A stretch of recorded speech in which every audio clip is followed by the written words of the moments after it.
मध्ये पुन्हा स्वागत आणि सुरुवातीला सर्वसामान्यांच्या संदर्भातली एक महत्त्वाची बातमी। सोने चांदीने गेल्या 4 दशकांचा घसरणीचा विक्रम मोडलाय। सलग 23 दिवस सोने चांदीच्या दरात ही घसरण सुरू आहे। आज सोन्याच्या दरात तब्बल 8,000 रुपयांची तर चांदीच्या दरात 20,000 रुपयांची घसरण झाली। आज सोन्याचे भाव हे 1,36,000 रुपयांवर तर चांदीचे भाव हे 2,10,000 रुपयांवर आलेत। सोन्या चांदीच्या दरात घसरण झाल्यामुळे ग्राहकांना दिलासा मिळाला असला तरी मात्र गुंतवणूकदार आणि सोन्याचे व्यापारी यांची चिंता वाढली आहे। याबाबत सविस्तर आढावा घेतलेला आहे आमचे प्रतिनिधी मंगेश जोशी यांनी। 2025 या वर्षभरात सोन्या चांदीच्या दराने खरं तर विक्रम गाठलेला होता। मात्र आता अवघ्या 23 दिवसांमध्ये सोन्या चांदीच्या दराने घसरणीचा विक्रम गाठला असून अवघ्या 23 दिवसात सोन्याच्या भावात तब्बल 34,000 रुपयांची तर चांदीच्या भावात तब्बल 85,000 रुपयांची घसरण झाली आहे। तर गेल्या 24 तासामध्ये सोन्याच्या भावात 8,000 रुपयांची तर चांदीच्या भावात 20,000 रुपयांची घसरण झालेली आहे। गेल्या 4 दशकांचा इतिहास जो आहे करता या घसरणीने मोडला आहे। आपल्यासोबत जळगाव सुवर्णनगरीमधील सोन्याचे व्यापारी आकाशजी भंगाळे आहेत। आता काय सांगणार, काय चाललंय नेमकं? मोठ्या प्रमाणात भाव जे आहेत ते घसरत आहेत।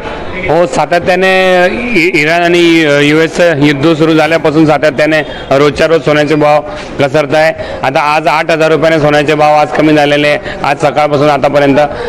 तर कुठेतरी जे ऑइल क्रायसिस आहे हे त्याचं मागचं सर्वात मोठं कारण आहे।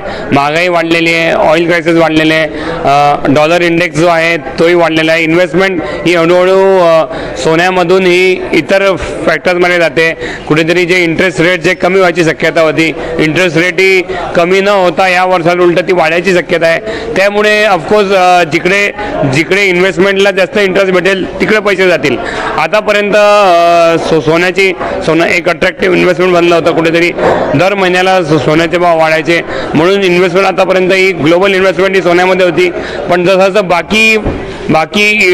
बाकीकडे इन्व्हेस्टमेंटला रिटर्न चांगले भेटत आहे तर ऑफकोर्स ही इन्व्हेस्टमेंट सगळी तिकडे जाते आणि सातत्याने दिवसांदिवस गेल्या 23 दिवसात सोन्याचे भाव 34,000ने कमी झालेले आणि चांदीचे भावही 85,000 रुपयाने कमी झालेले।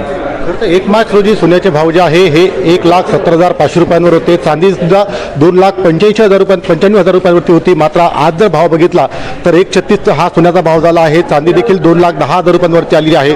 एवढी मोठी घसरण किती वर्षानंतर? आता एवढी मोठी घसरण ही जवळजवळ 40 वर्षानंतर सोन्यामध्ये एवढा मोठा फॉल आलेला आहे। आतापर्यंत ऐतिहासिक घसरण आतापर्यंतची आहे।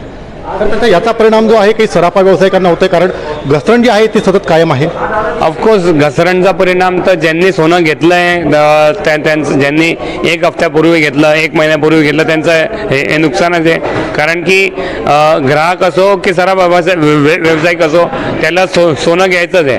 म्हणजे सोनं ग्राहकांना विकायसाठी ऑफकोर्स आमच्या दुकानात आम्ही सोनं घेता, प्रत्येक भावात आम्ही सोनं घेता, तर ऑफकोर्स हे एक नोशनल हा एक लॉसच आहे। निश्चितच खरं तर ज्यांना सोनं घ्यायचं आहे त्यांच्यासाठी मात्र आता ही एक सुवर्ण संधी आहे। पण ज्यांनी यापूर्वी सोनं घेतलेलं आहे त्यांच्यासाठी जर आहे ही चिंतेची बाब आहे, कारण सतत सोन्याच्या भावात जी आहे ती घसरण कायम आहे।